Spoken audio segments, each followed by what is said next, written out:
Fala, meu aluno, bom dia, boa tarde, boa noite, muito boa madrugada, meu amigo. Então, nesta videoaula a gente vai falar sobre o cone equilátero. Agora eu preciso definir legal esse camarada aqui para você.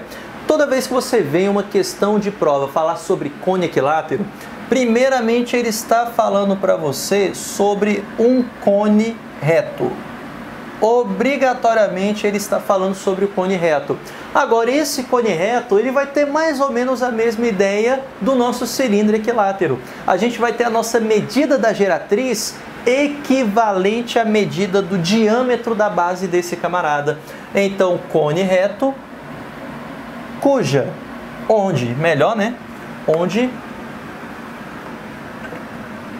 onde teremos o quê? Onde geratriz ela vai ser numericamente igual ao raio da base, ou melhor, ao diâmetro da base. Pronto. Ao diâmetro da base. Fechou, meu amigo? Então sempre teremos isso daqui quando falarmos de cone equilátero. Sempre vai ser um cone reto. Se temos aqui um cone reto, significa então que o nosso vértice, ou melhor, a projeção do nosso vértice, coincide com o centro do círculo. Então teremos aqui a formação de um ângulo de 90 graus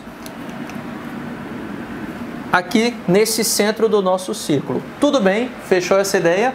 E além disso, teremos a nossa geratriz numericamente igual ao nosso diâmetro. Então teremos aqui valendo 2R, aqui valendo 2R e aqui valendo 2R.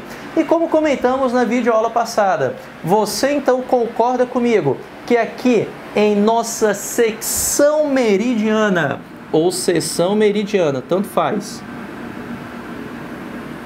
Em nossa seção meridiana, acabamos de formar um triângulo onde a medida de todos os seus lados são iguais. E amigão, eu te pergunto, qual o nome do triângulo que possui todos os lados iguais? Um triângulo equilátero. Então significa que a nossa seção meridiana de um cone equilátero equivale a um triângulo equilátero. Vamos anotar isso aqui, ó. Então nós temos que a nossa seção ou secção, tanto faz, pode ser com um C ou C e C cedilha, que a nossa seção meridiana equivale a um triângulo equilátero. Aqui está, triângulo equilátero.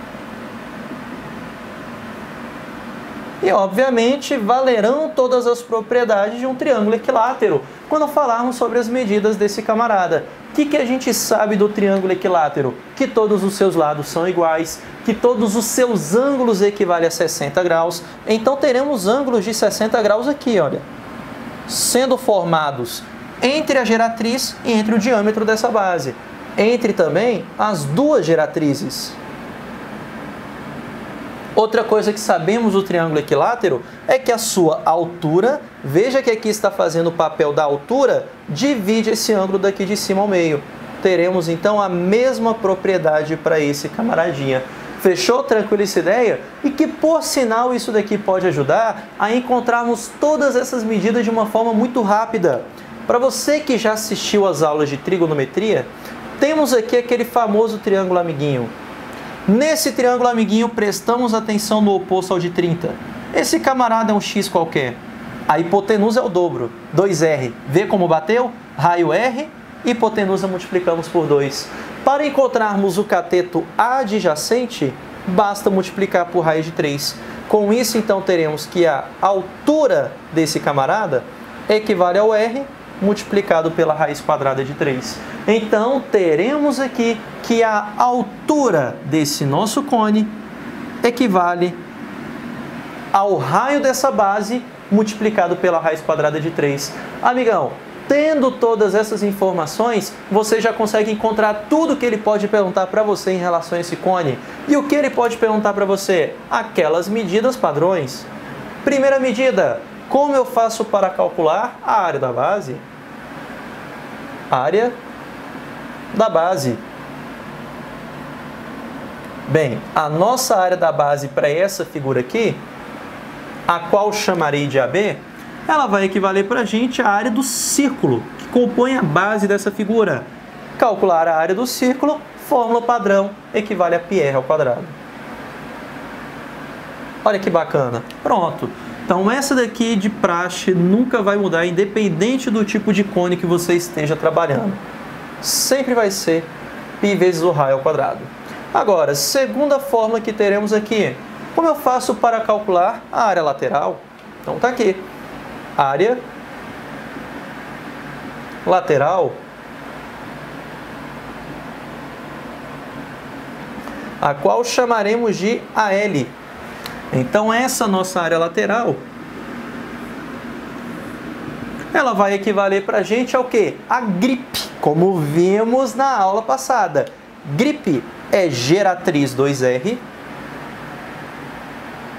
vezes o raio R vezes π. Pronto. Aqui está a nossa fórmula do grip. Lembre-se que isso daqui é a nossa geratriz. Agora, amigão, é fazer continha. 2R vezes R, 2R ao quadrado, multiplicado por π, 2R quadrado π. Então, a nossa área lateral equivale a 2R ao quadrado π. Te pergunto, precisa decorar essa fórmula? Não precisa. Você só precisa lembrar que a área lateral para qualquer cone equivale a grip. Aí você consegue sempre calcular esse camaradinha. Pronto, aqui está. Muito legal, né? Muito bacana. Fechou. Agora vamos para a nossa terceira medida importante. Qual terceira medida importante é essa? A área total. Então a nossa área total,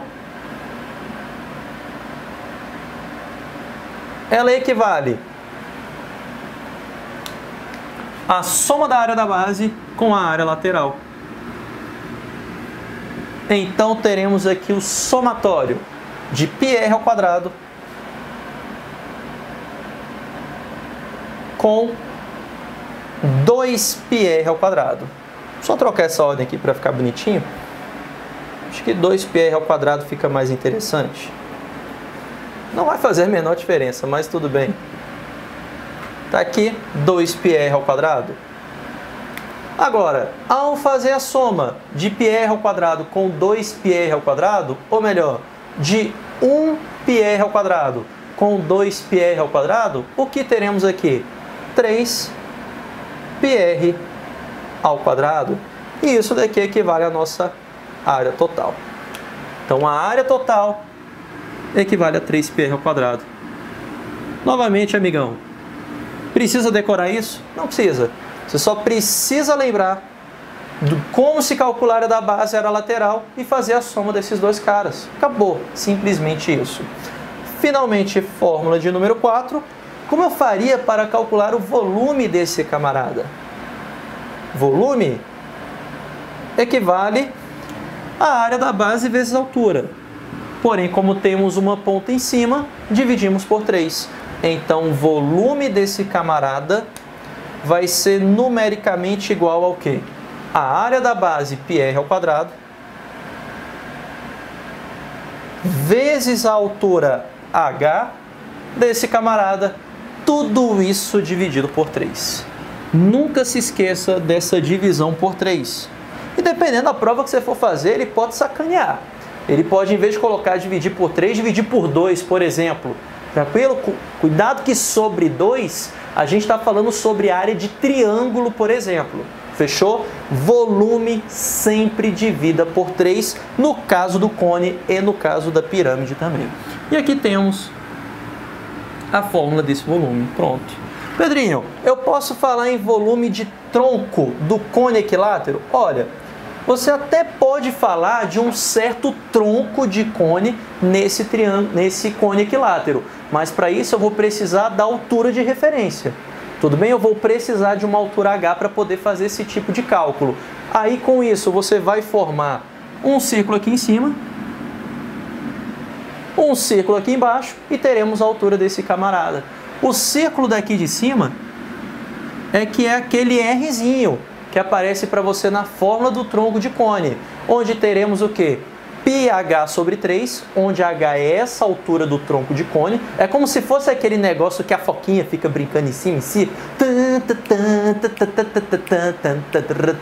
Nada a ver, né? Mas enfim. Então a altura do tronco de cone equivale àquele tamborzinho lá. Uma lixeira, um copo americano, por exemplo, um copo simples. Todos eles têm um formato, um copo descartável. Todos eles têm formato de um tronco de cone. Então aquele círculo maior equivale à nossa área de base maior. O círculo menor equivale ao que? A área de base menor.